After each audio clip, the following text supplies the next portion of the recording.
Hi guys, अब हम लोग बात करते हैं। इससे पहले हमने 2 स्टेंजा के बारे में बात कर लिया है। इसके बाद हम तीसरे और चौथे स्टेंजा के बारे में बात करेंगे और एक स्टेंजा आपका बाकी रह जाएगा, तो उसको मैं कुछ देर बाद फिर वीडियो को पॉज करके बता दूँगा। अब समझिए, लास्ट टाइम हमने ऐसे बात कर ली थी, 2 स्टेंजा हमने बात की थी। पहला स्टेंजा जो बात था वो एक उस बाघ का था जो चिड़ियाघर में कैद है। दूसरा स्टेंजा उस बाघ का था जो ओपन फील्ड पे जंगल में घूम रहा है। और तीसरा वाला स्टेंजा भी उसी बाघ के बारे में है जो ओपन जंगल में घूम रहा है। अब इसके विषय में बात करने से पहले थोड़ा सा हम बात करें। आपको पता होगा कि जब टाइगर किसी पिंजरे में कैद होते हैं तो आप देखे होंगे वहाँ पे कि लोग नॉर्मल आते हैं, नॉर्मल जाते हैं, उसको देखते हैं, वहीं खड़े रहते हैं। वो बेचारा अपनी ताकत से उनके ऊपर प्रहार करने की कोशिश भी करता है, लेकिन जो बीच में शीशे लगे होते हैं उसकी वजह से वो चाह कर भी इनका कुछ नहीं बिगाड़ पाता है। मतलब समझिए एक चीज़, तो उसके पास पावर है, इस पावर को दिखा नहीं पाता। सोचिए, उसके पास पावर तो है लेकिन उस पावर को दिखा नहीं पाता। वजह क्या है? वो अगर यही वो खुले जंगल में होगा तो क्या आपको लगता है कि वो जो विजिटर हैं, जो घूमने वाले हैं, जो चिड़ियाघर घूमने आते हैं, उनकी हिम्मत है कि और वो खुले में हो तो उनको देखने की हिमाकत करे? कभी नहीं कर सकते हैं। लेकिन समझिए, उस बाघ का पिंजरे में कैद हो जाने की वजह से वो असहाय स्थिति को समझिए, वो चाह कर भी कुछ नहीं कर सकता। वही वहाँ देखते हैं तो वही कहता है कि अगर यही बाघ अगर खुले मैदान में होता, एक जंगल में होता, तो ही शुड बी स्नैरलिंग। स्नैरलिंग का मतलब दहाड़ना। तो he should be snarling around houses at jungle's edge. यानी वो क्या करता है भाई?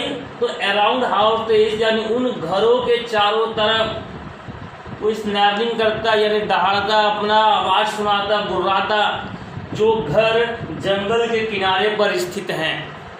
मतलब अगर यही बाघ आपका खुले जंगल में होता तो अपनी दहाड़ से उन जो घर जंगल के किनारे पर हैं उनको वो आतंकित कर देता, उनको भयभीत कर देता। इवन उन घर में रहने वाले लोगों की इतनी तक हिम्मत नहीं होती कि वो निकल के जंगल में 2 कदम रखने की कोशिश कर सके। क्यों? क्योंकि ये उसका एरिया है। लेकिन यही लोग जब वो पिंजरे में कैद रहता है तो एकदम आराम से आते हैं, उसको पास से देखते हैं, उसको थोड़ा भी भय नहीं लगता है। तो वही कह रहा है कि अगर वो पिंजरे में कैद ना होता तो वो जंगल के किनारे स्थित जो घर हैं उनको दहाड़ से अपने आतंकित कर देता, अपनी दहाड़ से उनको गूंज उठा देता उन घरों को।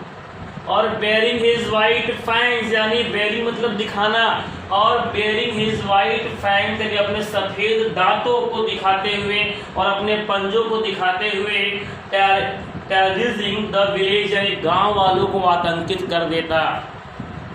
गांव वालों को आतंकित कर देता यानी समझिए कि अगर वो बाघ खुले में होता तो जो घर हैं वो जंगल के किनारे स्थित हैं, वहाँ पे पहले वो अपनी दहाड़ से एकदम उनको आतंकित कर देता। अपने खुले पंजे यानी अपने सफ़ेद पंजे, अपने सफ़ेद दांतों को दिखाते हुए पूरे गांव को भयभीत कर देता, पूरे गांव को वो आतंकित किया रहता। तो ये स्टेमिना, ये पावर, ये काबिलियत, ये स्किल उस बाघ के अंदर तो है। लेकिन समस्या क्या है? समस्या ये है कि वो इस समय पिंजरे में कैद है और उस पिंजरे ने उसकी सारी शक्तियों उसे शक्ति विहीन कर रखा हुआ है। जैसे हमारे तुच्छ विचारों ने हमें भी क्या कर रखा है भैया? स्किल विहीन कर रखा है, शक्ति विहीन कर रखा है, हमें छोटी सी सोच में संकुचित कर रखा है। हम कुछ नया बड़ा टारगेट चूज नहीं कर पा रहे हैं, और जब आप बड़ा टारगेट नहीं चूज कर पाते तो आपके पास भी ये काबिलियत है, आप भी दूसरे लोगों पे दहाड़ सकते हैं। आप भी दूसरे लोगों को अपने सफ़ेद दांत, अपने पंजे दिखाकर आप उनको आतंकित कर सकते हैं। कहने का मतलब मैं उन लोगों की बात कर रहा हूँ जो आपके ऊपर या आपके परिवार के ऊपर गलत तरीके से अन्याय करते हैं। मान के चलिए कि कोई खराब पुलिस वाला है, वो आप पे अन्याय करता है, कोई पड़ोसी है वो बहुत बेकार है, वो अन्याय करता है, तो आपके पास भी ये पावर होनी चाहिए। आपके पास पावर है लेकिन इसको गेन करिए कि पावर आपके पास है, आप उस लेवल की पढ़ाई लिखाई करिए, आप भी कुछ बने, और ना भी अगर कुछ बने तो कम से कम आपको पूरे राइट्स तो कम से कम पता होने चाहिए। अगर आपको राइट्स पता है तो एक पुलिस वाला आपको कैसे परेशान कर लेगा? अगर आपको राइट्स पता है तो आपको एक बगल वाला पड़ोसी कैसे आपको परेशान कर सकता है? नहीं कर सकता। लेकिन हम अपने दिमाग में ऐसे फितूर भर रखे हुए हैं कि अगर पढ़ना है तो सरकारी नौकरी होनी चाहिए, और सरकारी नौकरी होनी ही नहीं है तो ज़रा पढ़ने का मतलब क्या है? तो मेरे भाई, पढ़ाई लिखाई का लेना देना केवल जॉब से नहीं होता है। पढ़ाई लिखाई का लेना देना आपके जीवन स्तर को उठाने से भी होता है कि आप चाहे जैसा आपका पढ़ना लिखना कंपलसरी है, क्योंकि पढ़ाई लिखाई न करना उस पिंजड़े में कैद होने के समान है। जो बाघ पिंजड़े में कैद हो गया है, अगर आप पढ़ाई लिखाई नहीं करते हैं तो ये बात मान के चलिए कि आप अपने आप को उसी पिंजड़े में कैद कर रहे हैं, और इस पिंजड़े में जब कैद हो जाएंगे तो अन्य लोग आएंगे, डाएंगे, आपको डांटेंगे, डपटेंगे, मारेंगे, पीटेंगे, आप कुछ नहीं कर पाएंगे क्योंकि आप उस समय शक्ति विहीन हो जाएंगे। तो इसलिए आप ऐसा न करें। अब आगे हम जो स्टेंजा देखते हैं 4 नंबर का, ये 4 नंबर का जो स्टेंजा है ये उस बात के लिए कहा गया है जो बाघ अभी पिंजड़े में कैद है।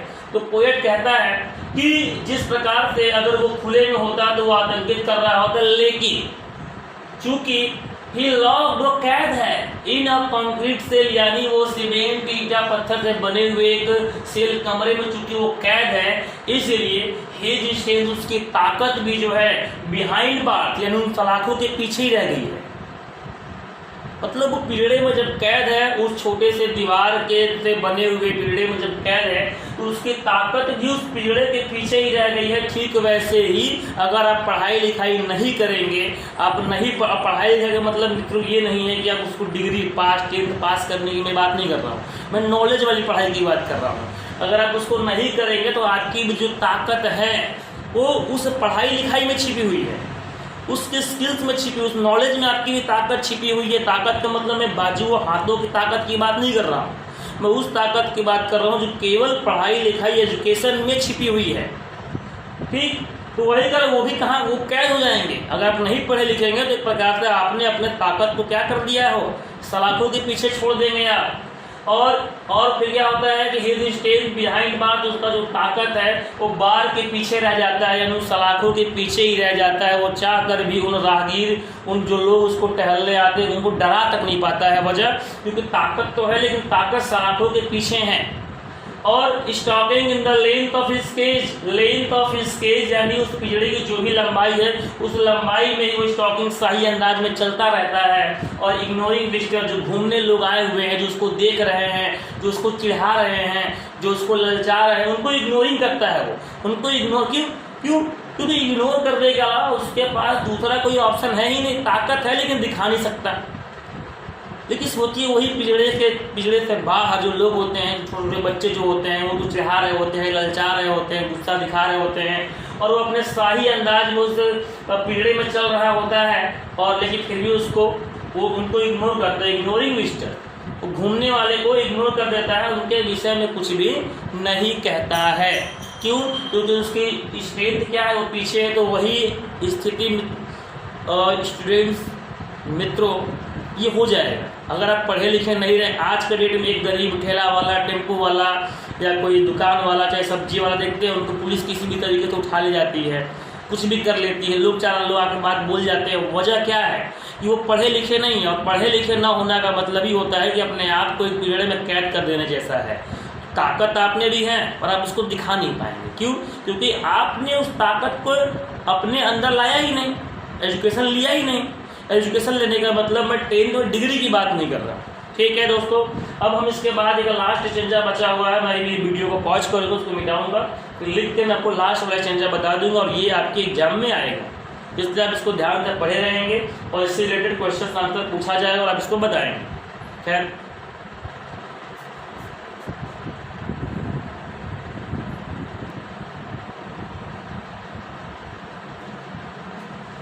आइए अब हम लोग थोड़ा सा लास्ट वाला स्टेंजा देखते हैं। हालांकि इसमें थोड़ा सा आपको अच्छे से दिखाई नहीं पड़ रहा होगा क्योंकि मैंने कूलर के ऊपर टेबल के ऊपर एक चप्पल एक अखबार से मोबाइल को ऐसा टिकाया हुआ है कि थोड़ा दिखाई दे आपको अच्छे से। खैर जो भी है, लास्ट वाले स्टेंजा में देखिए, अगर हम बात करें तो इस स्टेंजा में उस पिंजड़े में कैद बाघ ने अपने मनोदशा को बताया है कि वो पिंजड़े में कैद रहते रहते उसका जीवन किस प्रकार से हो गया है। दिन भर तो वो आगंतुक जो लोग विजिटर्स हैं, आते हैं, जो घूमते हैं, उसको देखते हैं, उनके साथ तो उसका दिन बीतता ही है, लेकिन जब रात के समय, जब रात में तो कोई घूमने आएगा नहीं, तो he hears the last voice at night. यानी जो बाघ है, जो टाइगर है, जो पिंजड़े में कैद है, वो रात की अंतिम आवाज़ सुनता है, जो किसकी है? The patrolling car. किसकी है भाई? पेट्रोलिंग कार की है, यानी कार के आने और जाने की, यानी कारों की, यानी घूमते हुए आते जाते हुए कारों की आवाज़ को सुनता है। और इस आते जाते हुए पेट्रोलिंग कार को देखते हुए वो अपनी भी कल्पना करता है कि वो भी किस तरीके से एक जंगल में खुले रूप से घूम सकता था, चाहे जहाँ जा सकता था, चाहे जहाँ आ सकता है। जैसे पुलिस की पेट्रोलिंग कार है जो कहीं भी आती जाती हैं, उनका कोई मकसद नहीं रहता है, कोई रूट फिक्स नहीं रहता है कि हमको ऐसे जाना है वैसे आना है, उनको जिधर मन करता है वहाँ से जाते हैं आते हैं। तो उस आवाज़ को सुनकर जो बाघ होता है वो भी अपने कल्पना करता है और उन चीज़ों को सोचता है कि वो भी कभी ऐसा उसके साथ हो सकता था कि वो भी खुले रूप से घूम सकता था, अपने स्किल्स को समझ सकता था, अपने स्टेमिना को, अपनी ताकत का प्रदर्शन वो कर सकता था। लेकिन किसी दुर्भाग्यवश उसको इस पिंजड़े में कैद कर दिया गया और उसको उसके ताकत को प्रदर्शन करने से उसको वंचित कर दिया गया, उसको स्किल्स दिखाने से उसको वंचित कर दिया गया। और फिर कहता है कि वो आवाज़ सुनने के बाद एंड स्टेयर का मतलब देखना, ध्यान से देखना, तो and stare with his brilliant eye, brilliant मतलब यहाँ चमकने से है, तो अपने चमकती हुई आंखों से वो स्टेयर यानी देखता है एट द ब्रिलियंट स्टार, यानी चमकते हुए तारों को। अर्थात जो पेट्रोलिंग कार को सुनता है तो अपनी निगाहों को उठाकर ऊपर की तरफ, आसमान की तरफ वो देखता है। देखने का मतलब वो अफसोस करता है कि वो आज इस पिंजड़े में अगर कैद ना होता तो वो भी कि कभी इस पेट्रोलिंग कार की तरह उसके भी घूमने के या टहलने की कोई सीमा ना होती, अगर ये पिंजड़े में आज वो कैद ना होता। तो दोस्तों, अगर मैं आपसे पर्सनली बात करूं तो इस बात को समझिए, आप अपने विचारों को उन पिंजड़ों से मुक्त करिए। कि विश्वास मानिए भ्रम की बातें हैं कि आप किसी अच्छे परिवार से बिलोंग करेंगे तो ही कुछ कर सकते हैं, तो आप इसको तोड़िए, इस भ्रम को हटाइए और कुछ बने। और अब एटलीस्ट कुछ बनने का मतलब कुछ बने या ना बने वो तो अलग कॉन्सेप्ट है ही, लेकिन आप कम से कम नॉलेज को रियल स्किल, रियल मायने में गेन करिए। केवल डिग्री के लिए गेन मत करिए। पोएम तो इसलिए बस मत पढ़िए कि आपको उससे दो मार्क्स पाने, आप इसलिए पढ़िए कि उनसे जो सीख मिलता हो उसको अपने जीवन में उतार सकें। और दोस्तों, अगर आप भी अपने विचारों को, अपने आइडियाज़ को, अपने स्किल को उस पिंजड़े में कैद कर देंगे तो एक समय के बाद आपकी भी वही स्थिति हो जाएगी कि आप आसमान की तरफ देखते हुए अफसोस करते मिलेंगे कि हम भी अगर चाहे होते तो हमारे अंदर ये स्किल्स थी, हम भी चाहे होते तो कुछ बन सकते थे। इसलिए प्रयास करिए, कठिन परिश्रम करिए। कठिन परिश्रम का मतलब 12, 13, 14 घंटा पढ़ना नहीं होता है। कठिन परिश्रम का मतलब 3 से 4 घंटा ये पढ़िए, लेकिन रोज़ पढ़िए। That is the hard work, वही हार्ड वर्क होता है और वही आपको सफलता दिला सकती है। खैर, इसके साथ हम विदा लेते हैं।